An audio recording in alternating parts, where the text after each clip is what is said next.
I'm going to ask you to take 3 deep cleansing breaths. Rather than taking you on a normal guided meditation, we're going to do a bit of toning and silence, a little bit of visualization. But we're going to begin by taking big breath in through your nose like this. Hold that in the body temple for just a few moments. And then out through the mouth.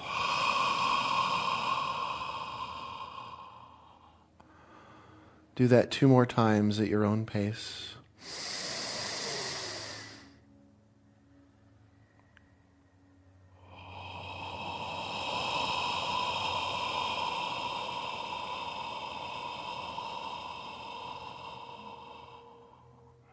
One last time.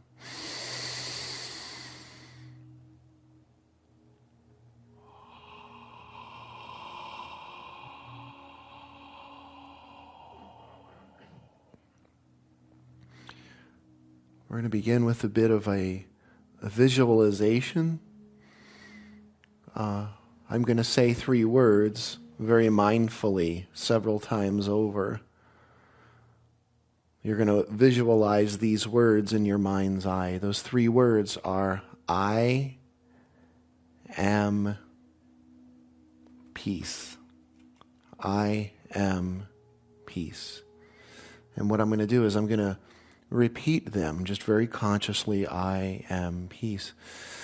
And what I'm going to ask you to do is to visualize that you see each of those words as I'm saying them, and that with each word that you're hearing and visualizing, you're allowing yourself to go deeper.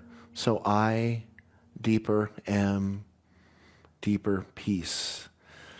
And then I'm going to do it again. I, deeper, and just keep going deeper and deeper and deeper, okay? I'm just going to repeat this 4 times.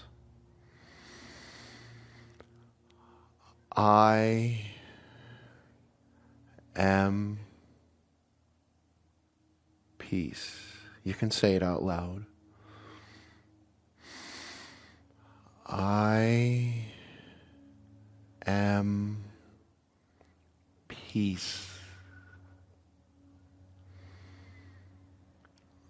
I am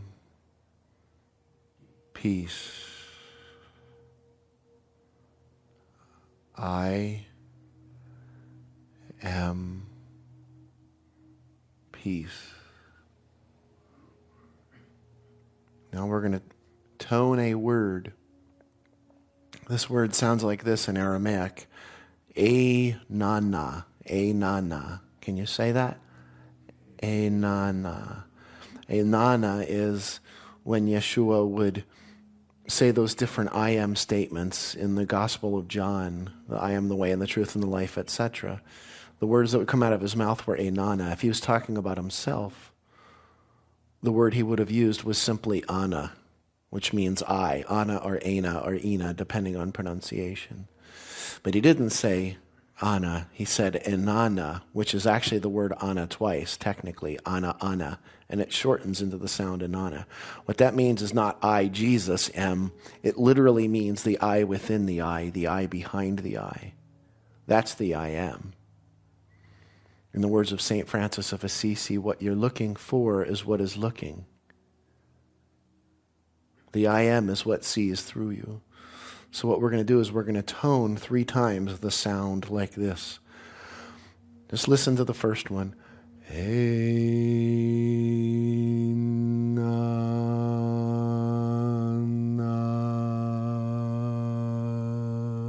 Okay? Let's do that 3 times.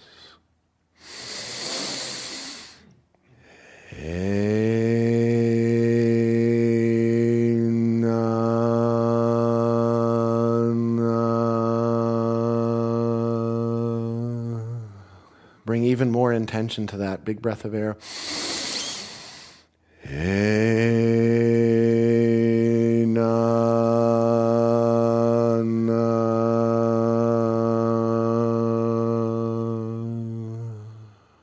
One more time.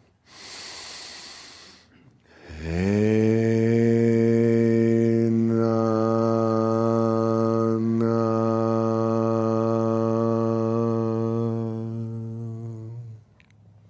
now I'm going to ask you to just sit and be. Just be open.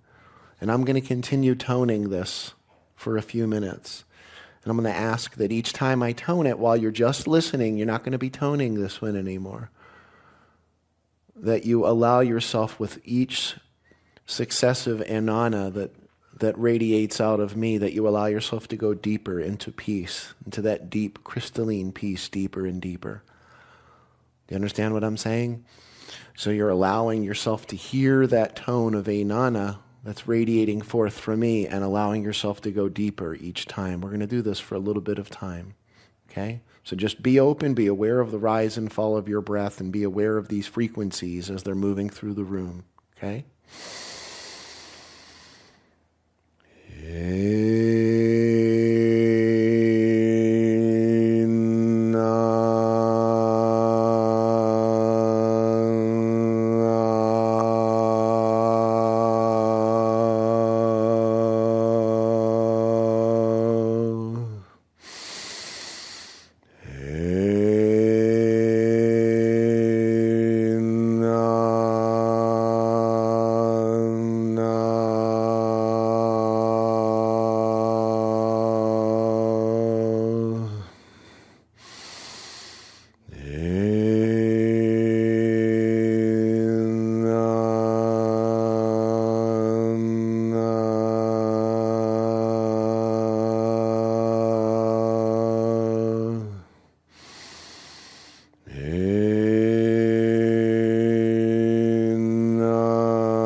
Big, deep cleansing breath into the nose.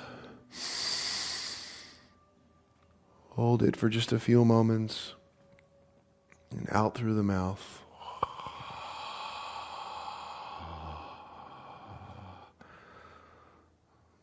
Now I'm going to do a different tone. This tone is the word that's, to be honest, horribly translated as the word Lord, which comes from Old English, 8th, 9th century Old English. That word Lord, which comes from the sound Hoffward, which means loaf ward. The actual word in Yeshua's language. It's one of the most feminine words in that language, and it sounds like this. I'm going to tone it for you. This is the word Lord in Jesus' language, and it has everything to do with this season.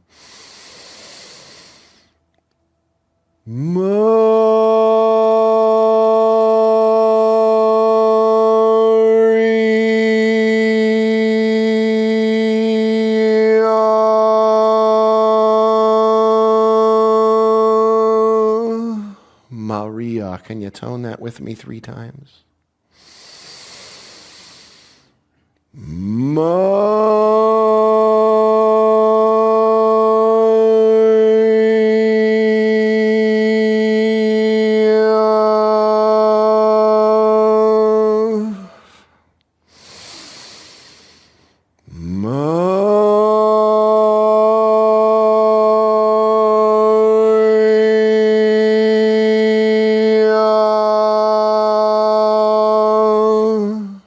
One more time.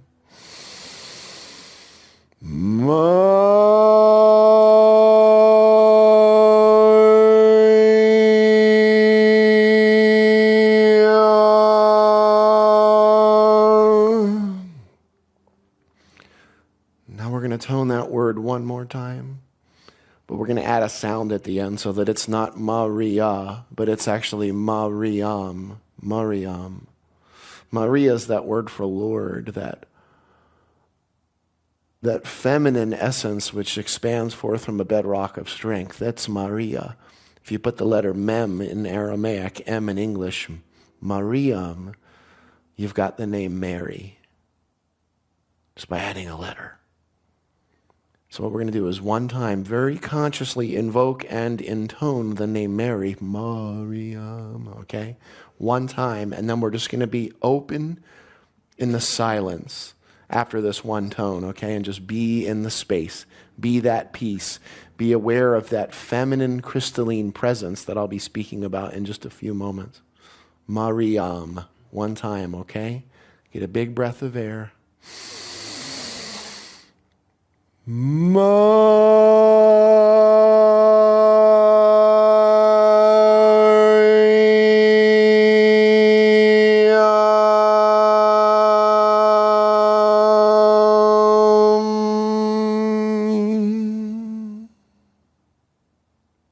Just be in the silence.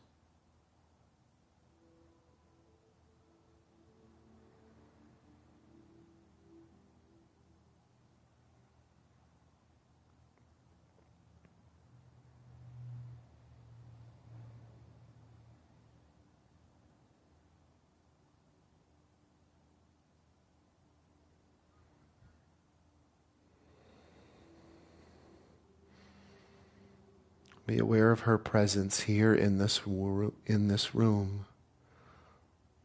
The presence of the all-embracing, pure womb of the mother, of the feminine.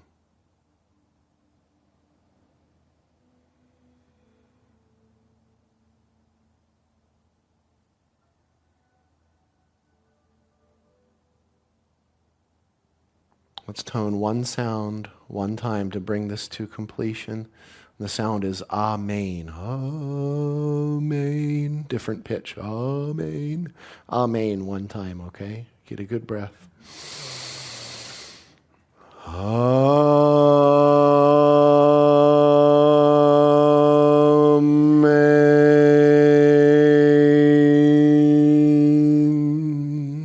And so it is. Wow, did we go so deep that we forgot to sing? I like your TV, by the way. It's nice. I don't know if it'll fit in my car, but do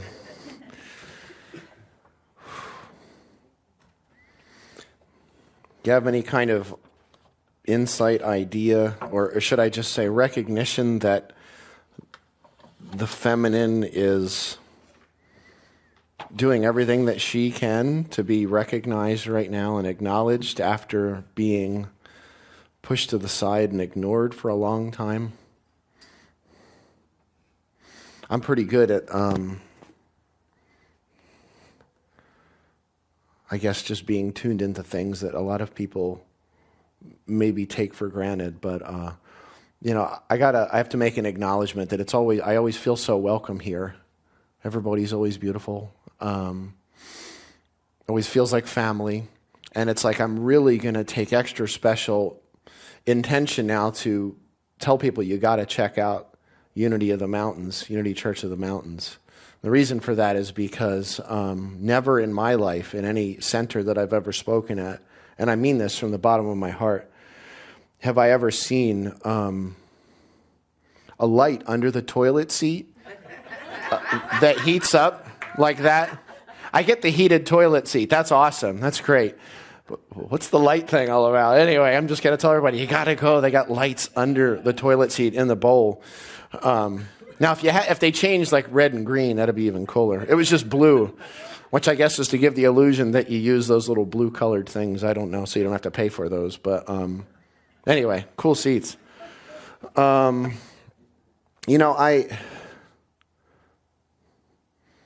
Interesting year, huh?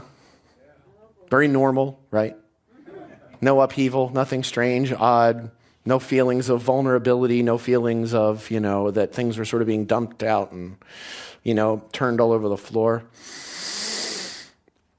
Okay, big breath. In through the nose. Hold it for a few moments and then... Yeah. Interesting, intriguing year. As an example, the feminine didn't go anywhere. The feminine had just been silenced for a long time. For now, what's this? It's almost 2018. So for now, almost 25 years, I've been saying to people, as an example, the Jesus teachings were completely feminine. They were completely feminine unless he was referring to something in the physical sense. But he was always referring to it in the perspective of the feminine. What does that mean? Masculine would be like, the bell is masculine. My perception of it is feminine. If I were to see that tone that it makes, looking at that tone on the paper or whatever, or like on a computer or something like that, that sound wave, if I saw it, that would be masculine. My perception of it would be feminine. So that's what's happening right now, is this obsession we've had for thousands of years with physicality, with things that we seem to be able to think we can hold in our hand, is starting to fall away, and we're starting to get to what's deeper, which is what we observe about it, or what our experience of it is, or should I say as. There's a great quote from Joseph Campbell, and Joseph Campbell was a rock star. Well, not literally a rock star, but he just said, he's kind of like one of those Alan Watts type characters that just says stuff that you're like, did he really just say that? But Campbell said that we continually mistake mythological symbols or archetypes as being references to historical facts. You know, and I brought that thought of that pure womb of the mother in. You know, everybody, you always hear that about the Virgin Mary. And I got to say something today in particular about what that word virgin means in Aramaic. The word's betulta or betola. It doesn't mean, as an example, hasn't had sex, to be blunt. There was actually times during the Inquisition especially, but not only during the Inquisition, really for hundreds and hundreds of years, almost 1,000 years, where especially in Europe, women were actually accused and brought into the church in front of the altar and, without getting graphic, were investigated, inspected by male priests and bishops to see if their physicality had been compromised before in front of the town. And then, of course, if they judged that they were rubbed with grease, thrown in piles, and burned alive. So, another thing is, you know, we've got that great feast day of St. Mary Magdalene, July 22nd each year. Does anybody know why the Catholic Church chose July 22nd to be the feast day? Little town in France called Béziers, which is where a guy aptly named Pope Innocent, who, a quote from Pope Innocent was that anyone who should construe a doctrine which runs a dogma which runs antecedent to the established doctrines of the Holy Roman Catholic Church must be burned alive in fire without pity. So there's Pope Innocent. So he led this thing where they found these people called Cathars who had a stronghold in France. There's some Cathars in this room, whether you're aware of it or not. And they, in a single day, slaughtered somewhere between 15 and 22,000, depending on which numbers you look at, people in this town of Béziers on July 22nd. That stuff's in us. It's in us. That trauma is in us, whether you realize it's there or not. And we've been trying not to feel it for a really long time. The trauma of your childhood, the trauma of sexual abuse, the trauma of all this stuff is all of a sudden now dumping out. The challenge is everybody's pointing at somebody outside saying, you did this to me, you made me feel this, you know, et cetera, blah, blah, blah. But there's something interesting about that pointing out thing, because the pointing out is the 100% absolute surefire way to never do anything about it. It's just the greatest way. And that doesn't mean people shouldn't be held accountable, but the difference is the accountability from a place of doing it in a very clean and open way rather than trying to make somebody else pay for something you don't want to feel within yourself, your own shame, your own fear. Shame is the ultimate way to collapse the energy body. But that idea of virgin, betulta in Aramaic, is an interesting word. There's a similar word that's actually, it doesn't, well, Alma, there's different words in Aramaic and Hebrew, but there's a name actually in Aramaic, and that word is, well, technically it was Hebrew Aramaic, and it was Sarah, which became the word Sarah. Sarah was, as an example, supposedly the child of Jesus and Mary Magdalene, and they posed her as a servant girl to sneak her into Europe, etc. But what's interesting about that word Sarah is it's similar to what the word Betula means, or Betulta, virgin. Virgin doesn't mean untouched. What it actually means is pure. It means crystalline. The word Sarah means crystalline child, or God, what's a good way to put it? Multifaceted princess, meaning that the offspring and or the creation is Christos, is pure. It's unadulterated by any of the issues, by any of the past, by any of the other stuff that they would basically inherit from the parents. It's a pure child, and that's what Sarah meant, which was, again, we continually mistake mythological archetypes as being references to historical facts. I'm saying this because this past week I was contacted by another Sarah, another woman that said she was the child of Christ. Look, in my line of work, I've met probably 250 Mary Magdalenes, that they are Mary Magdalene. I meet them all the time. I've met Mother Marys. I've met plenty of Jesuses. Of course, I get accused of that one, California Surfer Jesus. Sarah, John the Baptist, all this stuff. And I'm not saying there's not some kind of credence in that, but the interesting thing is there's something there that's not pure, and it's specialness. People love to sort of puff their chest out and say, do you recognize me from that past life? I find that interesting. What virgin mean is something much different. It means pure, like this.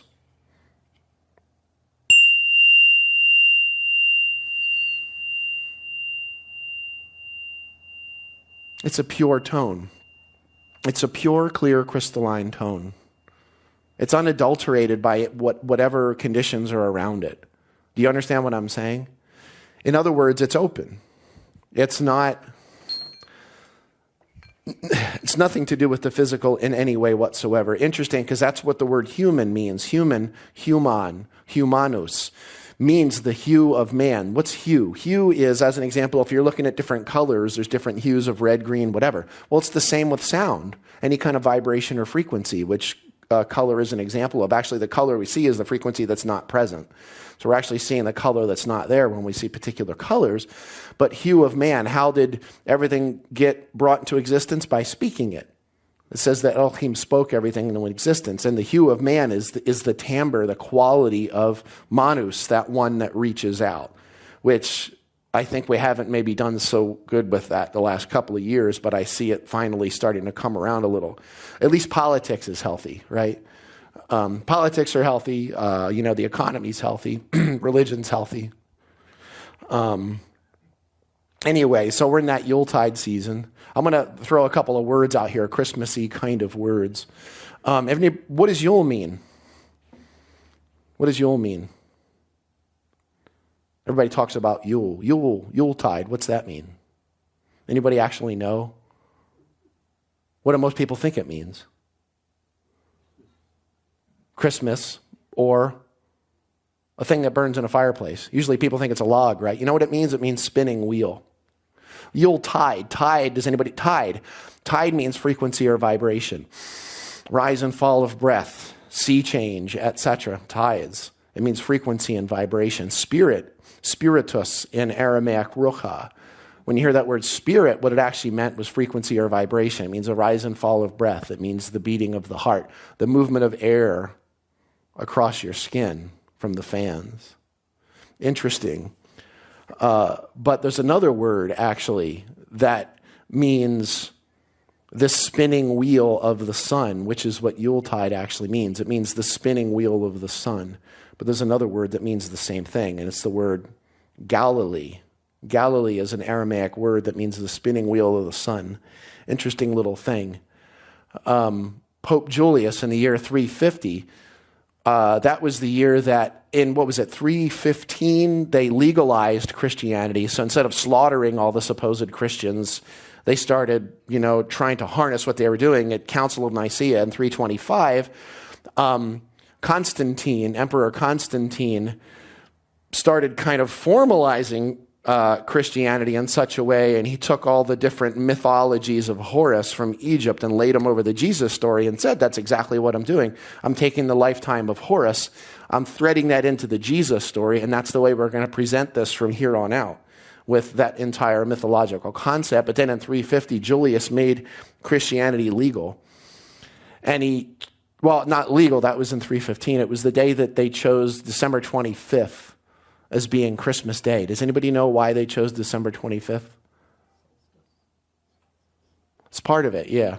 So we're going to get back to that in a second. So let's have a little fun here with the Christmas story first. What was Jesus' trade? What did he do? Carpenter. Anybody ever been to the Middle East, the Near East? There's something that's not there. Sorely lacking, wood. 2,000 years ago, wood, like as an example, if someone were a carpenter, they would work on a mantle maybe twice a year. And then they'd be pretty much completely unemployed every other day of the year. They didn't have wood. They didn't make structures from wood. They did not make any of those kinds of things from wood. They actually would have to ship it in from Lebanon.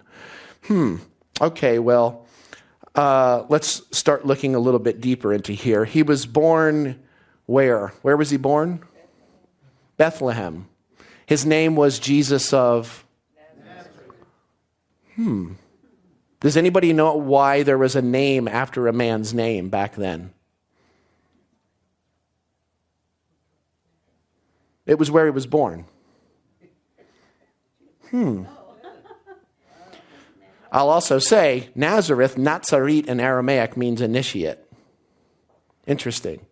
Magdalita, Mary Magdalene. Magdalita means that there's so much threads of meaning in Magdalene, but it means tower, fortress, or spinning throne of strength.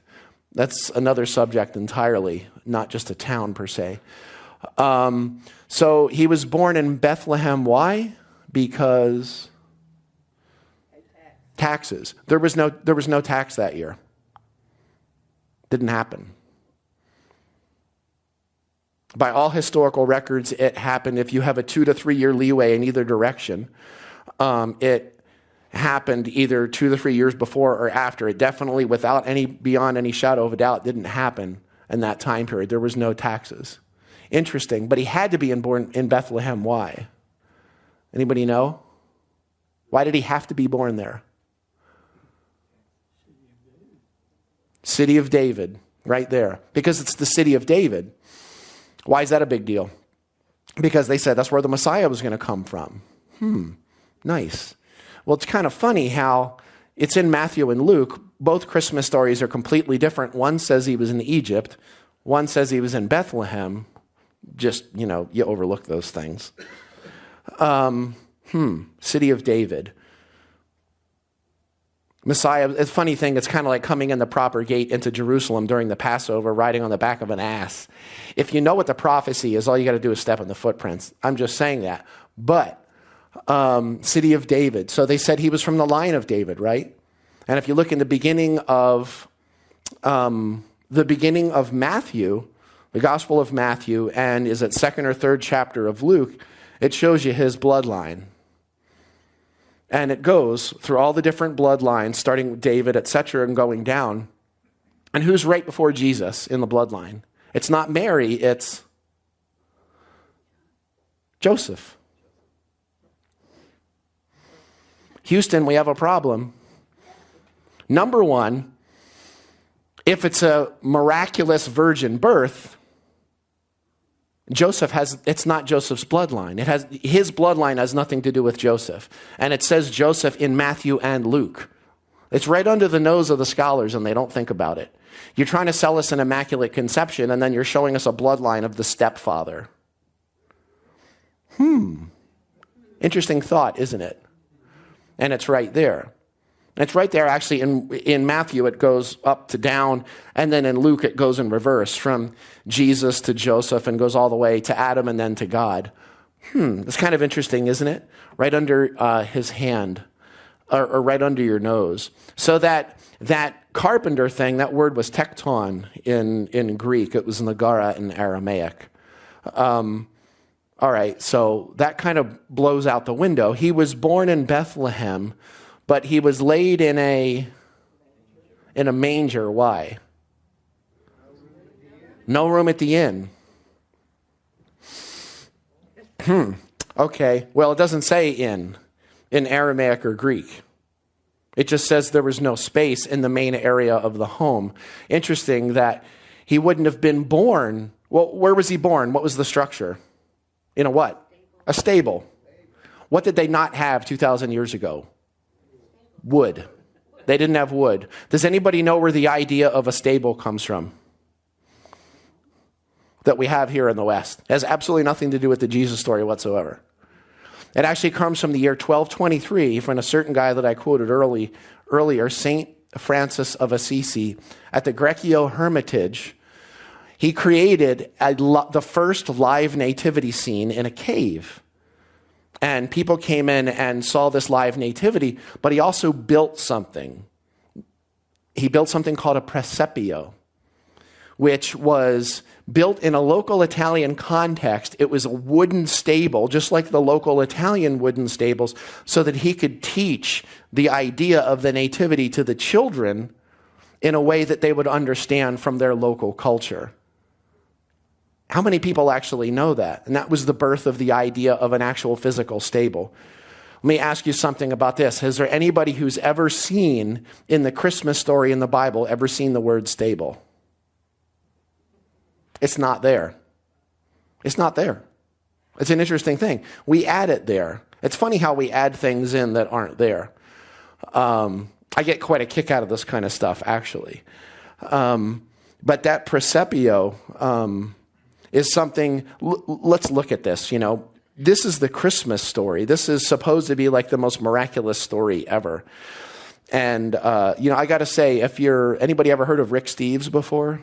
He does travels in Europe on PBS. He hasn't gone down yet. Everybody else on PBS that I love seems to be gone. We were in the front row for a Garrison Keillor a few weeks ago in Asheville, and then he was wiped out. And then Tavis Smiley, who I love, he got wiped out. So, but Rick did this great special about 10, 12 years ago about Christmas in Europe.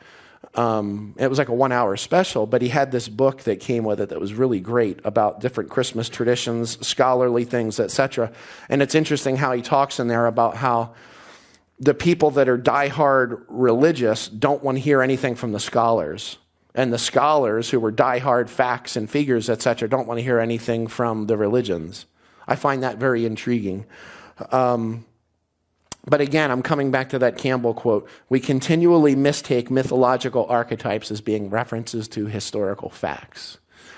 That lifetime of Jesus, let me mention somebody. Now, I'm going to give you the lifetime of somebody. His name was Horace, okay? Was Horace a real person? We don't know. Horace was born on what day? December 25th of the Virgin Iset, which is the proper ancient Egyptian pronunciation of what's now called Isis. So don't get all perturbed about some organization calling itself Isis, which I don't think is a coincidence, because that's not how it was pronounced anyway, of Iset.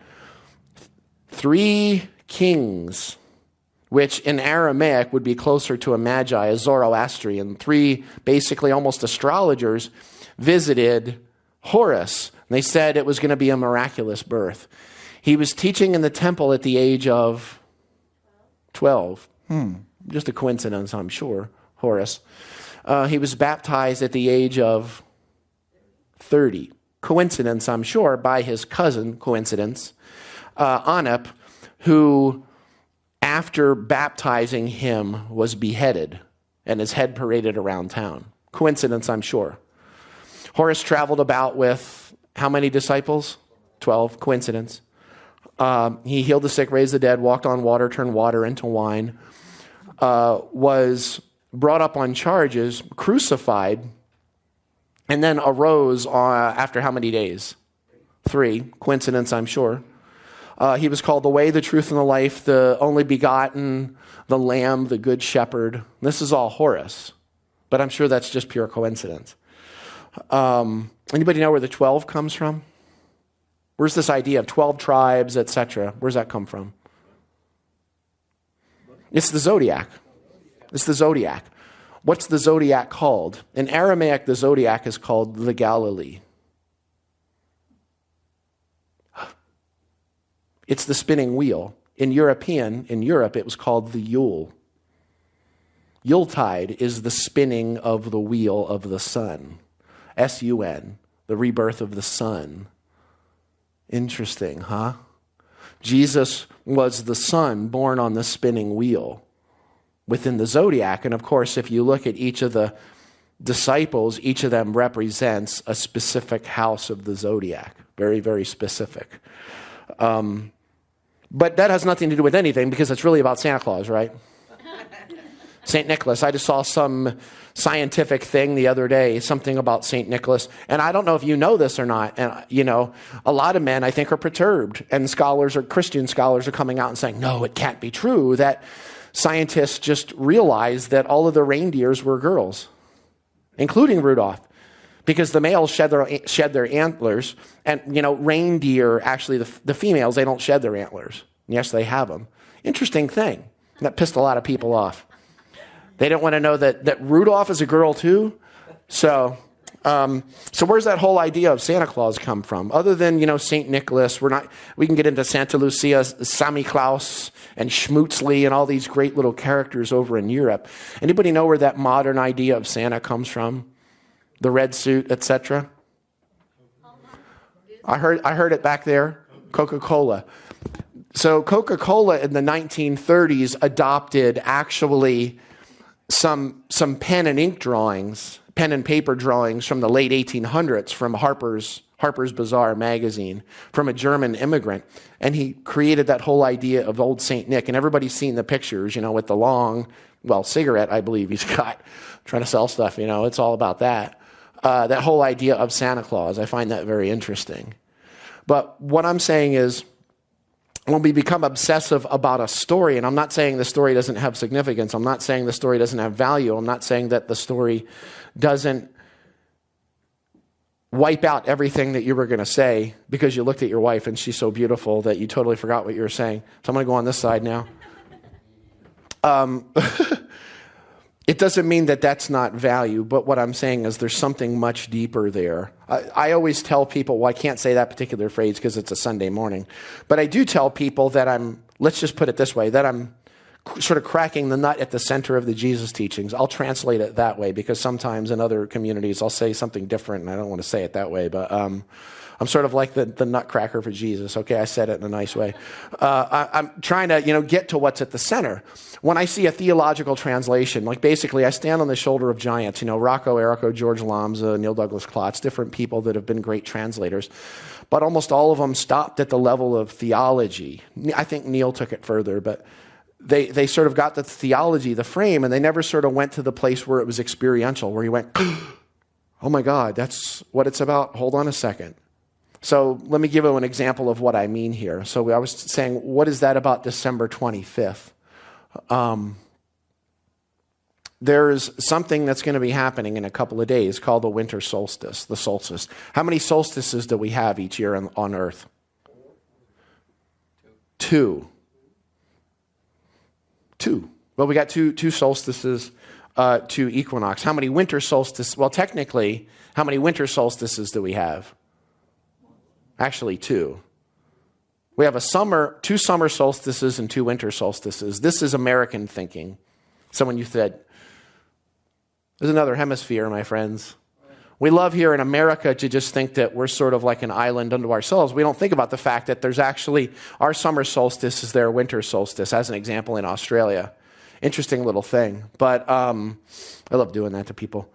All my questions are trick questions. You already knew that. So on December 21st, something very interesting happens.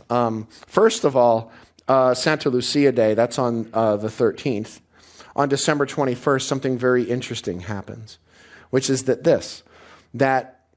the sun moves into the region of something called the Southern Crux, okay, the Southern Cross. Right now you can see the Southern Cross from about in the middle of not quite Gulf of Mexico, but parts of the Atlantic Ocean and also down in the Caribbean. You can see it.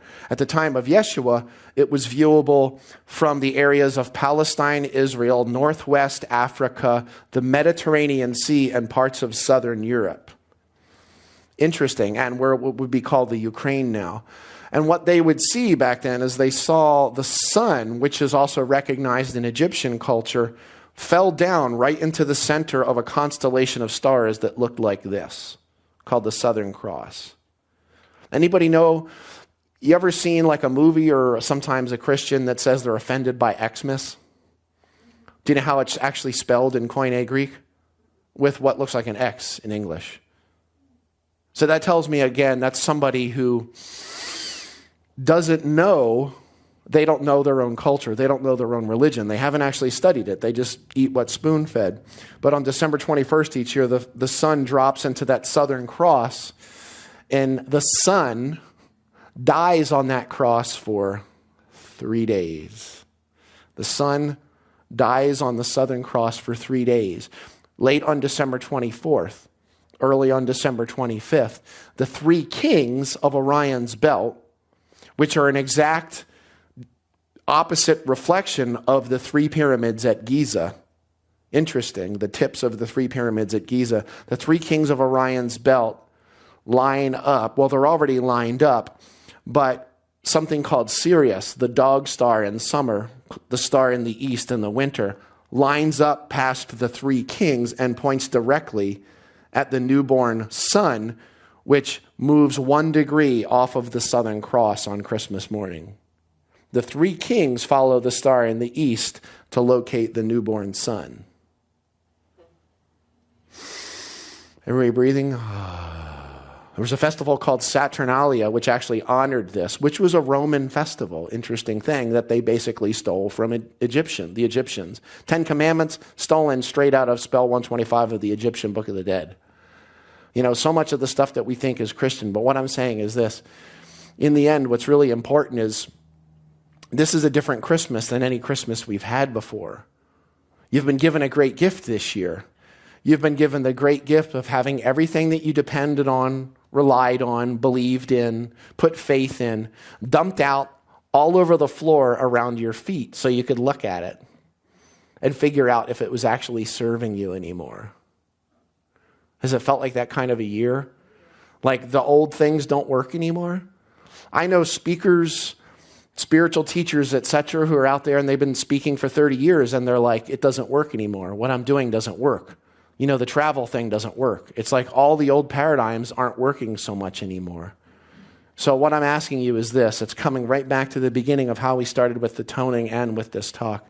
What's it really all about? A great book from a Mormon writer, Richard Paul Evans. He wrote a book called The Christmas Box about 25 years ago. It was made into a film with Richard Thomas, and it ended up being one of Maureen O'Hara's last films. Richard Thomas and Annette O'Toole. And then there was a second one called Timepiece. But in the movie, she's constantly asking Richard Thomas, like, what's the first gift of Christmas? He's like, a tie, haha. And all these different things, love, etc. And finally she gets it. She's like, or he gets it. And he was like, I get it now. Because he's so busy, buried in his work, and his daughter is constantly, can you read me something? Read me a bedtime story, etc. But he's constantly on the phone with all this work. And he finally goes to Maureen as she's dying. And he's like, I understand. The first gift of Christmas, it was a child. Now, that doesn't just represent physical children like our little munchkin in the other room, Shemaiah, which is the Aramaic word heaven. It means a crystalline birth. It means that the realization that everything that we create, every act in this world, every step, every thought, every breath is an act of creation. If you're, as an example, trying to get one up on other people, it's not going to work much anymore. If your business is stomping on people and cheating people, everything that you create, even if it's creating tens of thousands of jobs for other people, everything you create is threaded with that kind of hostility, with that kind of one-upping other people. This is the stuff that's being pulled out and drug out into the middle of the floor right now. You know, and that's how we got in certain political situations, because we had to look at it. We had to look at it, you know, straight between the eyes. It's very important in that way. But what's most important is that from this point forward, especially going into 2018 and beyond, we allow ourselves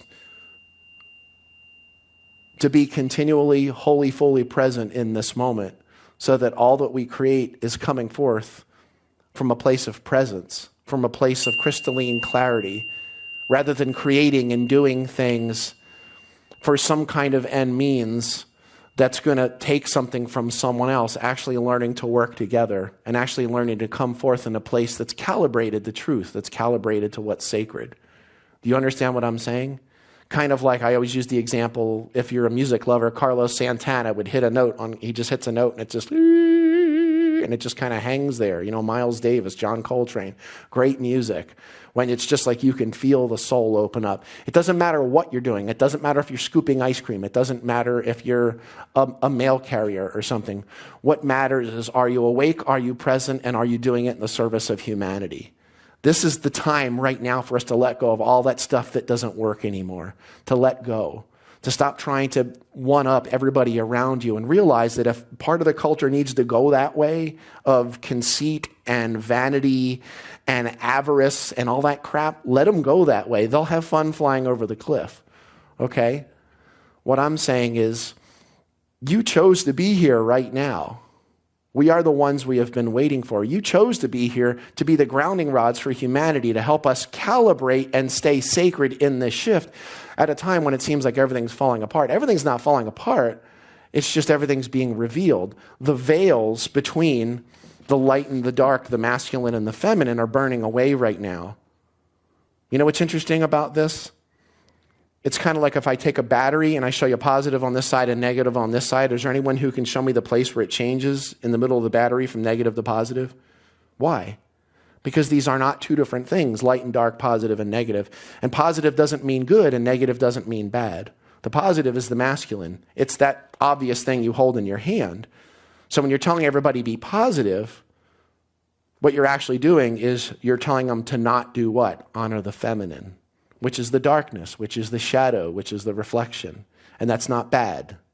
We should be saying empowering and disempowering rather than positive and negative, because positive and negative has nothing to do with that. So what's happening, any veil that's in the middle between here is burning away. And there was this thing in those ancient Christian teachings and Egyptian teachings. In the Egyptian teachings, it was called Ra. In the Aramaic teachings, it was called Christos with an X. And what that meant was the open channel of divinity between the light and the dark, the masculine and the feminine. And that's those times when we're in total perfect balance. And this is where the sacred lives. When we're not trying to be masculine, we're not trying to be feminine, we're just being open. It's not a coincidence that David Bowie, Prince, George Michael, and all these androgynous figures have been passing in the last couple of years. What more beautiful self-balancing system could there be than, after thousands of years of masculine misogyny, finds a way to bring more feminine energy through masculine humans and more masculine energy through feminine humans, so that if we're awake enough, we can realize that it's not about innies and outies, masculine and feminine. It has nothing to do with the physical, because the physical is not real in the first place. It's a dream that you're in. So what I'm not asking you to do is that what we were doing today, that the breath in through the nose, hold it out through the mouth, and that I am peace. I am peace. Try to remind yourself for the next few days with that. And without getting too clairvoyantly irresponsible, there's a lot of stuff coming in 2018 too. It's not going to be all roses and sunshine. So if you couldn't handle 2017, it's because you're holding on to something that's not real in the first place. Trust me, we were here to be the grounding rods for humanity. This is our job. Step up to it and do it. But the only way you can do that is to be open and allow your heart to be open. With that, I say namaste. Thank you. Realize you are that Christ that you are birthing. It's you. What you're looking for is what is looking. Thank you. And so it is.